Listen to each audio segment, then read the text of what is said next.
देखिए, तस्करों से सांठगांठ, सूरज ढाका को कहाँ छुपा रखा है, क्या धंधे थे, विदेश में क्या करते थे, पहले की क्या पोल भी खुल चुकी है।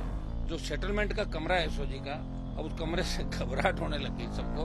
और जो सेटलमेंट हुए हैं मुझे लग रहा है वो भी गिरफ्तारियां होगी वापस। आज कोई एक जना कह रहा था कि मेरे तो 90 लाख डूब जाएंगे जो दिए, क्योंकि सारे ही खाने में लगे हुए हैं।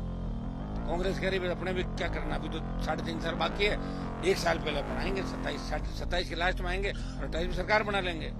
और अभी तो कांग्रेस वाले ये भी कह रहे हैं कि पता ही नहीं नेता कौन होगा। अगर मान लो एक नेता होगा, दूसरा भाजपा में भाग जाएगा, दूसरा होगा, तीसरा उधर चला जाएगा।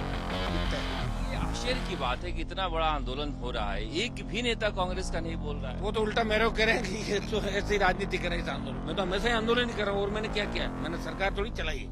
डरी हुई सरकार समय पर हमारी बात मान ले, नहीं तो ऐसा नहीं हो भजन लाल जी का आपकी पर्ची भी बंद हो जाए और कोई दूसरे पदभार ग्रहण कर ले। ये भी आप इसको छोटी बात मत लेना। कई चले गए थे और कई नए आ गए थे हमारे आंदोलनों के बाद।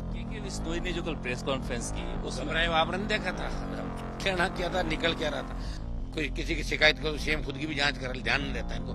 तो इन्होंने अपने बीजेपी के नेता की जांच करा ली, तो 100 करोड़ का लाइम स्टोन निकला, एफआईआर लॉन्च कराने थाने भागे।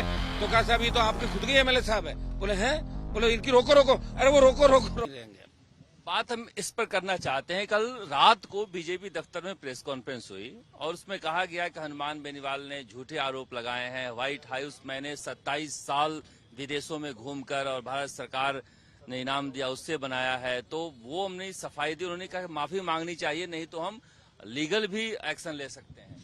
देखिए, तस्करों से सांठगांठ, सूरज ढाका को कहाँ छुपा रखा है, क्या धंधे थे, विदेश में क्या करते थे, पहले की क्या पृष्ठभूमि है, सब दुनिया जानती है सारी। ये चीज कोई अच्छा मेरा कोई उससे व्यक्तिगत पॉलिटिकल झगड़ा तो है नहीं उस व्यक्ति से। वो तो एसओजी के अंदर लड़कियां कह रही है और एसओजी हर बात कह रही कि एसओजी कह रही कि वो तो उन्होंने झूठ बोला। एसओजी को जब गृह मंत्रालय ने कहा कि आप कार्रवाई करो तो कोर्ट में एडीजी बोले कि भर्ती रद्द होनी चाहिए। एडीजी कोर्ट के अंदर बोले तो कोर्ट ने कहा कि आप अपने मन से कह रहे हो किसी और के दबाव। बोले मैं तो मेरे मन से कह रहा हूँ। वो लेटर भी हमारे पास है जो गृह मंत्रालय ने कहा कि आप जाओ ये काम करो। और गृह मंत्री जी ने तो ऐसा ही भर्ती रद्द करने को लेकर दूसरी भर्तियों के लिए आपने देखा होगा कि मैंने भी पत्र लिखा, उसमें भी उन्होंने कहा था कि संज्ञान ले राजस्थान की सरकार समय समय पे। तो एसओजी की पोल भी खुल चुकी है। जो सेटलमेंट का कमरा है एसओजी का, अब उस कमरे से घबराहट होने लग गई सबको। और जो सेटलमेंट हुए हैं मुझे लग रहा है वो भी गिरफ्तारियां होगी वापस। आज ही कोई एक जना कह रहा था कि मेरे तो 90 लाख डूब जाएंगे जो दिए। तो मुझे दिए किसके थे, तो कौन सा वहाँ कोई धर्मशाला के अंदर या कोई गौशाला में या गाय के लिए क्यों दिए जाके बता। बोले चूक तो हो गई साहब। तो एक धंधा, बहुत गोरख धंधा उन्होंने एसओजी ने खोल रखा है। इससे बढ़िया उनको समय। और चूंकि सारे ही खाने में लगे हुए हैं, कांग्रेस कह रही है अपने भी क्या करना, अभी तो 3.5 साल बाकी है, 1 साल पहले बनाएंगे, 27 के लास्ट में आएंगे और 28 में सरकार बना लेंगे। और अभी तो कांग्रेस वाले ये भी कह रहे हैं कि पता ही नहीं नेता कौन होगा। अगर मान लो एक नेता होगा, दूसरा भाजपा में भाग जाएगा, दूसरा होगा, तीसरा उधर चला जाएगा। तो कांग्रेस भी अभी सिर्फ कंफर्ट जोन के अंदर है, क्योंकि जो पैसे उन्होंने खाए ना 5 साल, उनको पचाने के लिए भी समय चाहिए, एडजस्टमेंट करना पड़ेगा ना। कहीं किसी को कहीं कुछ खोलना है, कहीं करना, तो 4-6 महीने साल भर इसके अंदर लग जाएगी। तो कांग्रेस के ज्यादातर नेताओं पर यही आरोप लग रहे हैं। ईडी महेश जी को पकड़ कर ले गई। अभी तो ईडी की गिरफ्तारियां हो रहा, आप देखना हर 1-1.5 महीने के अंदर एक गिरफ्तार होगा, ये तय। लेकिन ये आश्चर्य की बात है कि इतना बड़ा आंदोलन हो रहा है, एक भी नेता कांग्रेस का नहीं बोल रहा है। वो तो उल्टा मेरे को कह रहे हैं कि ये तो ऐसे ही राजनीति कर रहे हैं इस आंदोलन। मैं तो हमेशा ही आंदोलन ही कर रहा हूँ। और मैंने क्या किया, मैंने सरकार थोड़ी चलाई है, मेरी कलम तो कभी चली नहीं, आंदोलन ही किया। मैं तो जब यहाँ से दिल्ली गया तब लगा कि राजस्थान वाले कुछ नहीं करते, तो मैंने कहा कैसे नहीं करते, मैं बैठा हूँ ना, करेंगे। छोड़ दी सत्ता, अग्निवीर का आंदोलन किया, पहलवान बेटियों को न्याय दिलाया। तो तमाम जगह जहां भी गैर लगा कि आंदोलन करने वाला कोई बचा नहीं, तो मैं तो उधर ही लड़ाई भी लड़ता हूँ। आपको पता है हनुमान जी महाराज जो थे बजरंग बली, वो तो आप सब आप मानते हैं, नाम मेरा हनुमान है। तो उधर ही लेने में मुझे भी मजा आता है कि अब लगता है कि कोई नहीं है तो अब मैं हूं ना भाई। और चूंकि एसआई का मामला, आरएस का मामला, आरपीएससी का मामला, तो मेरे से जुड़े हुए मामले, हमेशा मैंने यूथ की लड़ाई लड़ी। और इसको भंग कराने के लिए 23 में जब हम एमएलए बन गए थे, मैं 2 घंटा मैंने राज्यपाल का अभिभाषण रोका था, अकेला बैठा रहा। और ये भर्ती जब तक रद्द नहीं हो जाती, अगला जो पड़ाव हमारा होगा बड़ा होगा। सोमवार को छोटा सा हम चाहेंगे कि स्टेट लेवल पे कुछ हो जाए, उसकी रणनीति हम आज बना रहे हैं।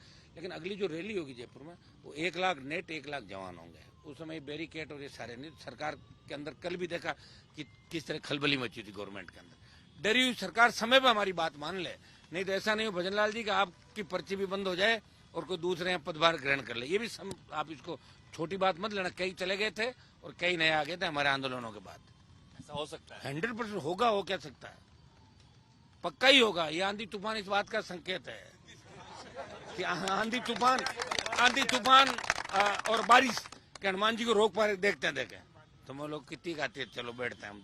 आंधी तूफान बारिश हम डरने वाले, किसान को तो आवश्यकता है भाई बारिश की। के बिश्नोई ने जो कल प्रेस कॉन्फ्रेंस की उसमें घबराए आपने नहीं देखा था, कहना क्या था, निकल क्या रहा था। अब उसको भी इतना फोकस मैं इसलिए नहीं करूंगा कि इसके पिताजी के बिश्नोई के भले आदमी थे और हमारा पारिवारिक संबंध भी इनके फादर से मेरे पिताजी के टाइम का था। मेरे यहाँ नौकरी करे अय्यन थे इनके फादर। और पैसा इसने कैसे कमाया, ये कोई राजा महाराजाओं के घर में पैदा नहीं हुआ, कोई दरबार नहीं था। ये कह रहा ना 27 देश, कहने को तो हर कोई कह दे। और हम तो जानते हैं दूसरे देशों में जो कमाई कर रहे हैं जरिया क्या उन लोगों का, हमसे कुछ छुपा हुआ क्या। हर पैसे वाला 99% लोग 2 नंबर के धंधे से ही आगे बढ़े। तो मैंने विधानसभा के अंदर बोला था कि 2 नंबर के काम के बिना आदमी आगे बढ़ ही नहीं सकता। हो सकता है कि कहने को काम दूसरा होगा और पीछे से दूसरा काम चल रहा होगा।